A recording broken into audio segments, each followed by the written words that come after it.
स्वयंभुव मनु और शतरूपा की ऋषियों की तथा दक्ष कन्याओं की संतानों का वर्णन तथा सती और शिव की महत्ता का प्रतिपादन। ब्रह्मा जी कहते हैं, नारद, तदनंतर मैंने शब्द, तन मात्रा आदि सूक्ष्म भूतों को स्वयं ही पंचीकृत करके अर्थात उन पांचों का परस्पर सम्मिश्रण करके उनसे स्थूल आकाश, वायु, अग्नि, जल और पृथ्वी की सृष्टि की, पर्वतों, समुद्रों और वृक्षों आदि को उत्पन्न किया। कला से लेकर युग पर्यंत जो काल विभाग है उनकी रचना की। मुने उत्पत्ति और विनाश वाले और भी बहुत से पदार्थों का मैंने निर्माण किया, परंतु इससे मुझे संतोष नहीं हुआ। तब साम शिव का ध्यान करके मैंने साधन परायण पुरुषों की सृष्टि की। अपने दोनों नेत्रों से मरीचि को, हृदय से भृगु को, सिर से और अंगिरा को, व्यान वायु से मुनि श्रेष्ठ पुलह को और उदान वायु से पुलस्त्य को, समान वायु से वशिष्ठ को, अपान से कृतकों, दोनों कानों से अत्रिकों, प्राणों से दक्ष को, गोद से तुमको, छाया से करदम मुनि को तथा संकल्प से समस्त साधनों के साधन धर्म को उत्पन्न किया। मुनि श्रेष्ठ, इस तरह इन उत्तम साधकों की सृष्टि करके महादेव जी की कृपा से मैंने अपने आप को कृतार्थ माना। तत्पश्चात संकल्प से उत्पन्न हुए धर्म मेरी आज्ञा से मानव रूप धारण करके साधकों की प्रेरणा से साधन में लग गए। इसके बाद मैंने अपने विभिन्न अंगों से देवता, असुर आदि के रूप में असंख्य पुत्रों की सृष्टि करके उन्हें भिन्न भिन्न शरीर प्रदान किए। मुने, तदनंतर अंतर्यामी भगवान शंकर की प्रेरणा से अपने शरीर को दो भागों में विभक्त करके मैं दो रूप वाला हो गया। नारद, आधे शरीर से मैं स्त्री हो गया और आधे से पुरुष। उस पुरुष ने उस स्त्री के गर्भ से सर्व साधन समर्थ उत्तम जोड़े को उत्पन्न किया। उस जोड़े में जो पुरुष था वही स्वयंभुव मनु के नाम से प्रसिद्ध हुआ। स्वयंभुव मनु उच्च कोटि के साधक हुए तथा जो स्त्री हुई वह शतरूपा कहलाई। वह योगिनी एवं तपस्विनी हुई। तात मनु ने वैवाहिक विधि से अत्यंत सुंदरी शतरूपा का पाणी ग्रहण किया और उससे वे मैथुन जनित सृष्टि उत्पन्न करने लगे। उन्होंने शतरूपा से प्रिय व्रत और उत्तानपाद नामक दो पुत्र और तीन कन्याएं उत्पन्न की। कन्याओं के नाम थे आकुति, देवहूति और प्रसूति। मनु ने आकुतिका विवाह प्रजापति रुचि के साथ किया। मझली पुत्री देवहूति करदम को ब्याह दी और उत्तानपाद की सबसे छोटी बहन प्रसूति प्रजापति दक्ष को दे दी। उनकी संतान परंपराओं से समस्त चराचर जगत व्याप्त हैं।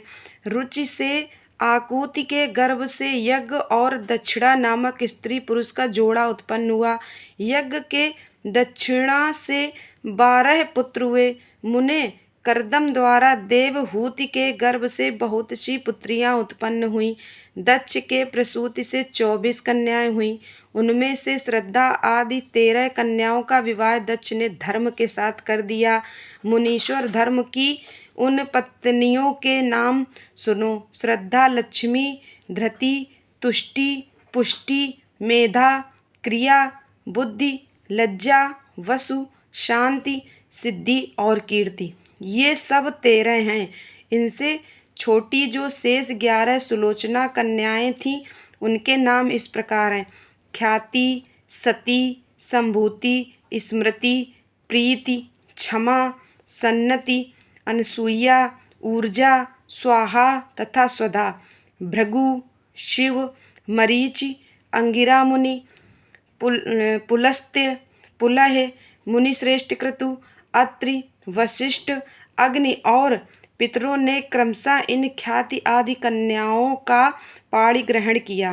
भृगु आदि मुनि श्रेष्ठ साधक हैं।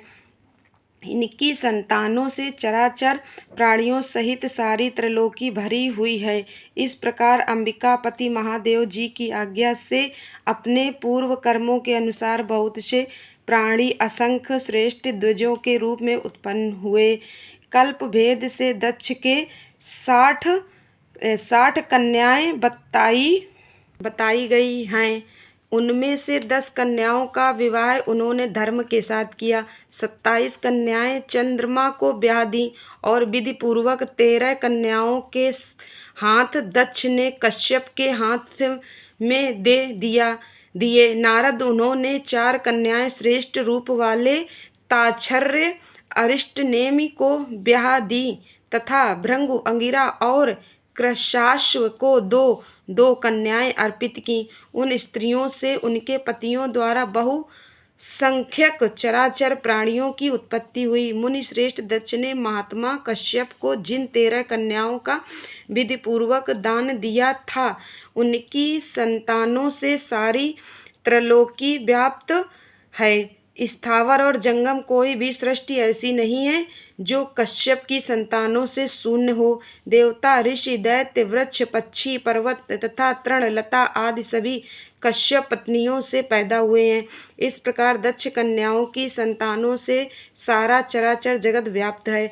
पाताल से लेकर सत्यलोक पर्यंत समस्त ब्रह्मांड निश्चय ही उनकी संतानों से सदा भरा रहता है, कभी खाली नहीं होता। इस तरह भगवान शंकर की आज्ञा से ब्रह्मा जी ने भली भांति सृष्टि की।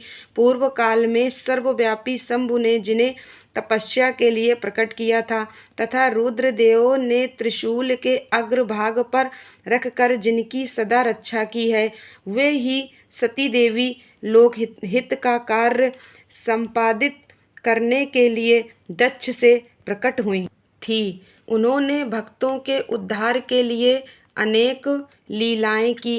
इस प्रकार देवी शिवा की सती होकर भगवान शंकर से ब्याही गईं, किंतु पिता के यज्ञ में पति का अपमान देख उन्होंने अपने शरीर को त्याग दिया और फिर उसे ग्रहण नहीं किया। वे अपने परम पद को प्राप्त हो गईं।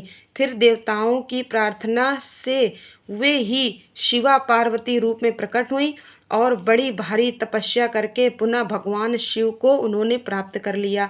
मुनीश्वर, इस जगत में उनके अनेक नाम प्रसिद्ध हुए। उनके कालिका, चंडिका, भद्रा, चामुंडा, विजया, जया, जयंती, भद्रकाली, दुर्गा, भगवती, कामाख्या, कामदा, अम्बा, मृडानी और सर्वमंगला आदि अनेक नाम हैं जो भोग और मोक्ष देने वाले हैं।